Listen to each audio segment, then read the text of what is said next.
straight lang ito guys, lane turning.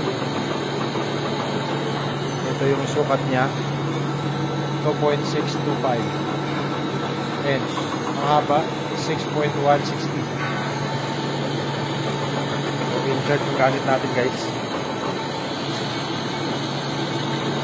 very smooth.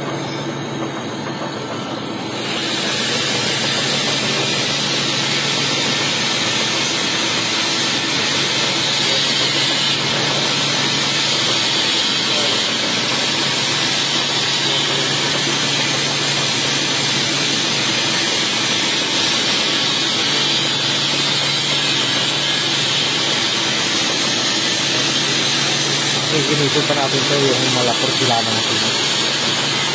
Ayan. Mababa. 6,120 pero ginawa ko itong 7. Kasi pag iniksyan ko lang, yung roller ng spinning roller babangga dito. So dapat dito pa siya para may space pa na hindi bumangga yung spinning roller. Hindi siya nakatutok talaga dito. May distansya ng 1 inch. Yan. Siguro mga 3 balik lang to. Yung first pass ko lang to. Basta ano lang. Slowly but surely. Slowly but surely. Wow. Idikit ko lang ko dito. Okay na ba?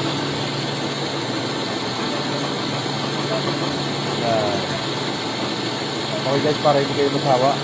Thank you for watching. Bye bye.